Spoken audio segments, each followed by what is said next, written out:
Aujourd'hui, nous recevons Roland Frias, journaliste, auteur, compositeur, pour son recueil de poésie Au revers de la lumière.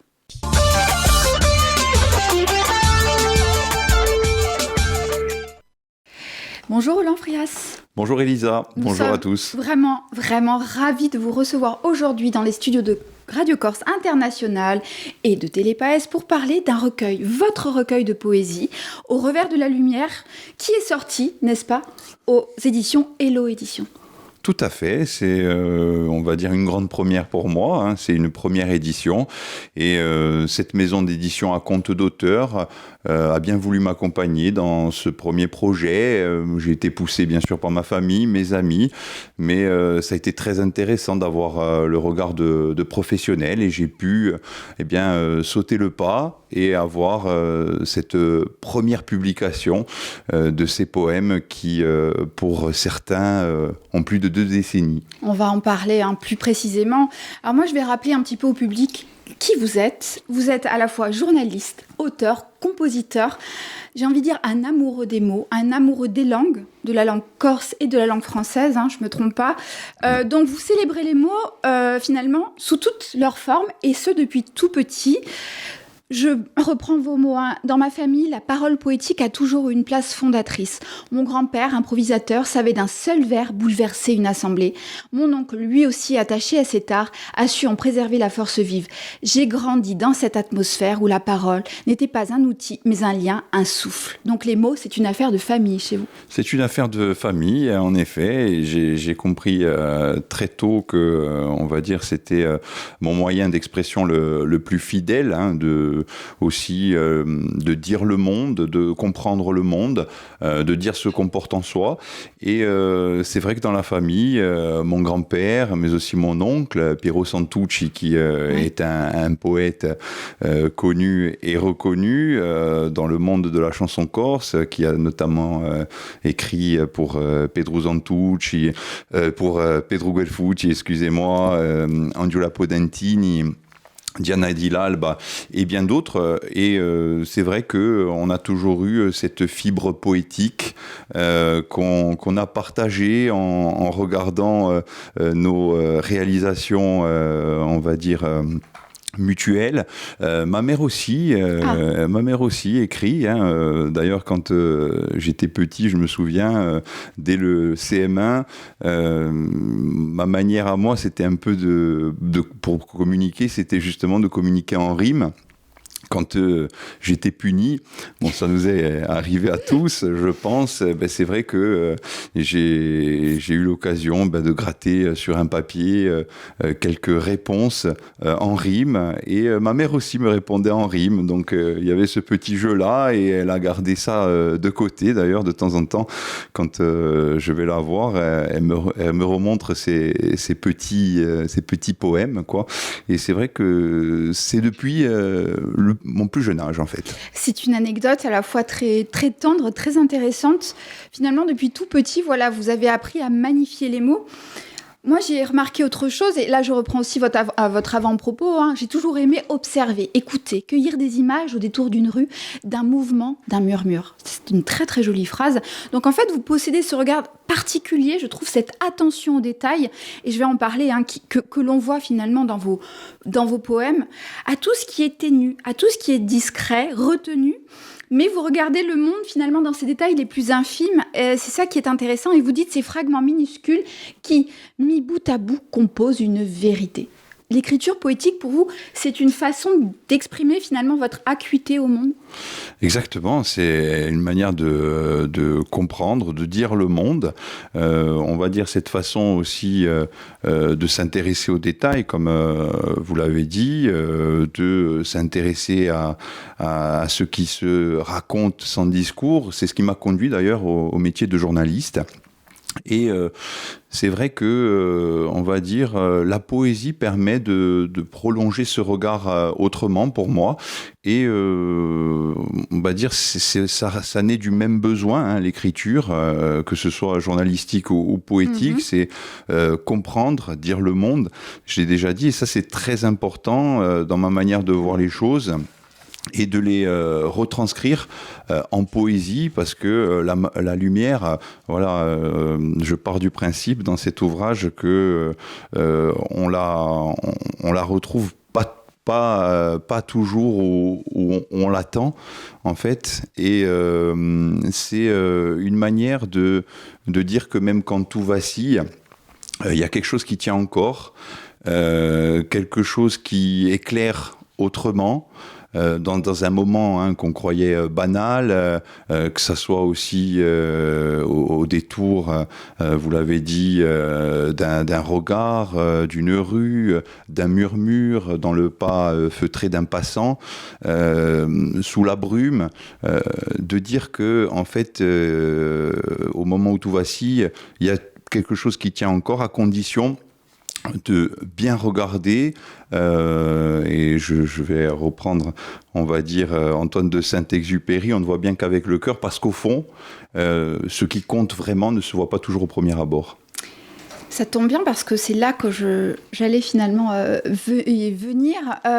Pour moi, tel que je l'ai lu et vécu, c'est une poésie à la fois de l'intime et de l'universel.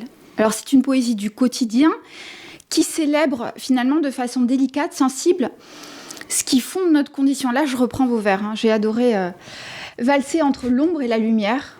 Donc finalement, c'est tomber, se relever, se blesser, s'écorcher finalement aux épines de la vie, mais toujours, pour vous apparemment, sans cesser d'entrevoir la lumière. J'ai relevé aussi une façon de percevoir notre société contemporaine. Dites-moi si je me trompe. Ces paradoxes, ces névroses. Je pense notamment au poème Mode avion qui donne à voir un peu comme un miroir assez cruel, notre dépendance au smartphone. C'est ça, Mode avion aussi. Donc il y a des petites peintures, c'est ça. Exactement. Quand je parle d'ombre, c'est un peu tout ce qui est le doute, les contradictions, les silences, la chute aussi, ouais. Et en fait dans tous ces moments qu'on traverse, eh bien, comme je l'ai dit, en regardant autrement, eh bien, il y a une manière de percevoir la lumière, de l'appréhender, et justement on va dire de cette lueur inattendue de l'indicible, en fait, prendre la vie autrement aussi. Donc c'est un peu le but.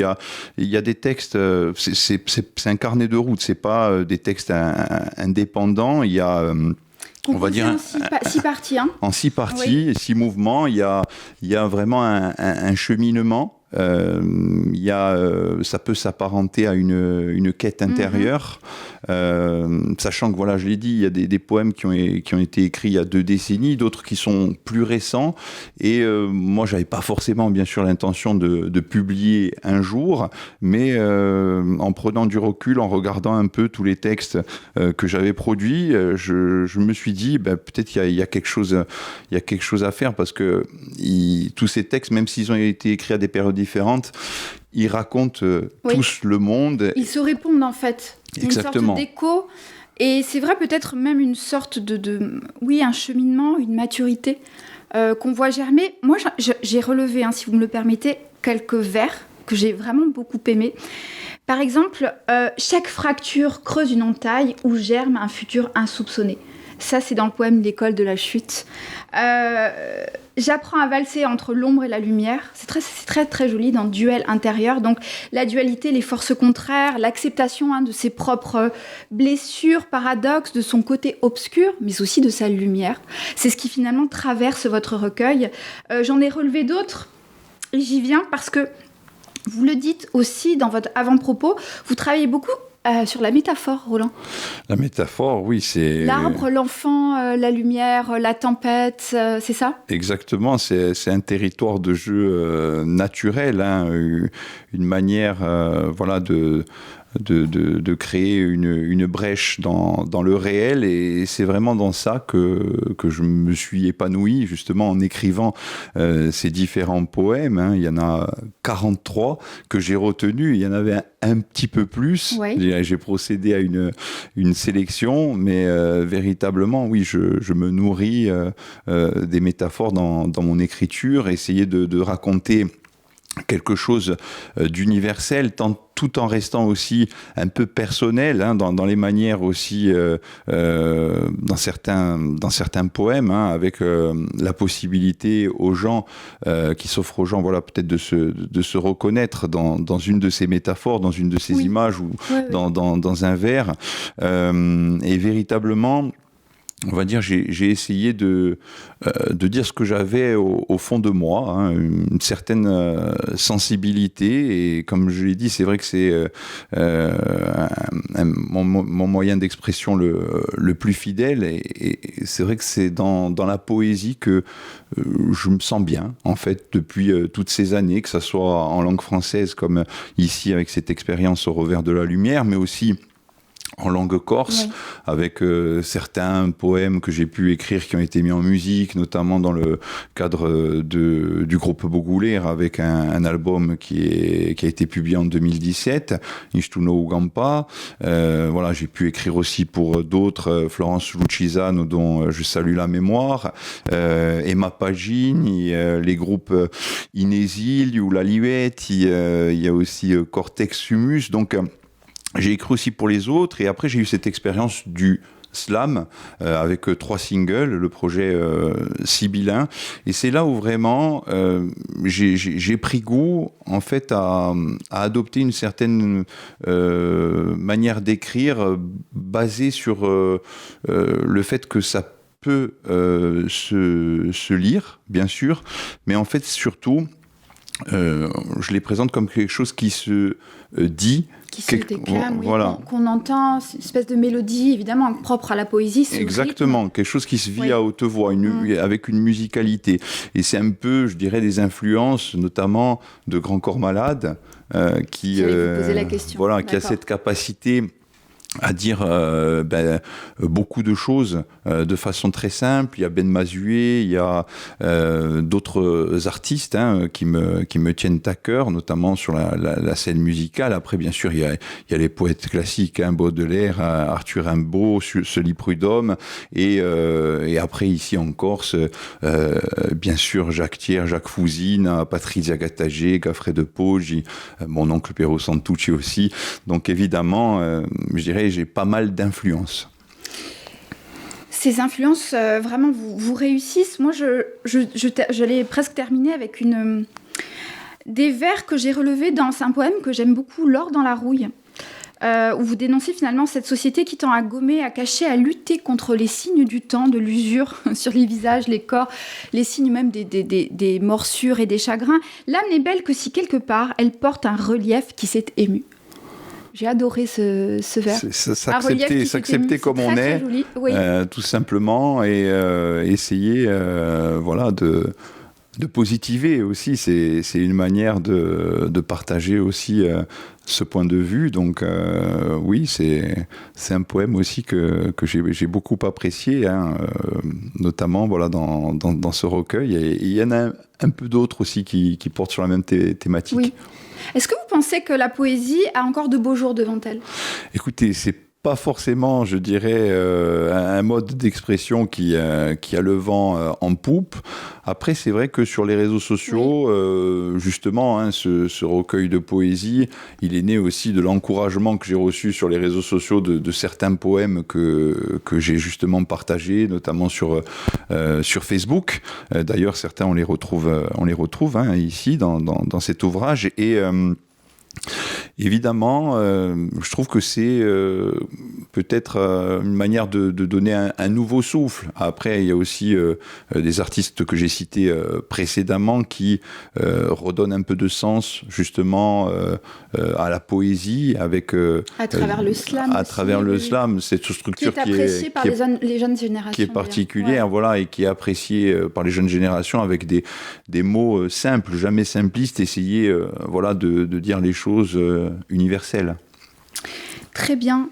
Moi, j'ai repéré quelques comptes Instagram, justement. Je pense qu'il y a quand même un espoir, parce que je crois qu'il y a parmi même les jeunes générations encore des amoureux des mots, et qui attendent des gens comme vous qui soient capables à la fois de traduire le réel et finalement de le magnifier, qu'il soit sombre ou qu'il soit lumineux.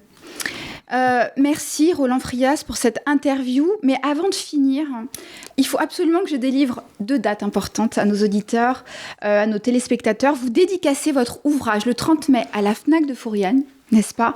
Et le 6 et 7 juin, vous êtes à Marseille pour le Salon du Livre Corse, à l'invitation de l'Association des éditeurs corse et de la Maison de la Corse. Bravo.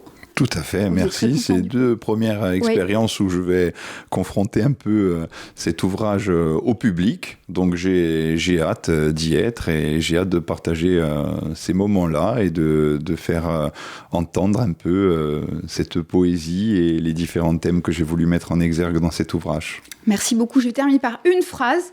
On n'arrive pas à définir la poésie, mais on la reconnaît quand on la rencontre. C'est une phrase de Jean Lancelme, qui était un poète français. Eh bien, c'est ce qui s'applique vraiment à votre ouvrage, Roland. Bravo et merci, et je le recommande à nos lecteurs. Merci beaucoup, Elisa, et merci beaucoup à RCI et toute l'équipe de m'avoir reçu. Mais je vous en prie, merci, à très bientôt. Merci, et on se retrouve sur Radio Corse International et Télépaèse.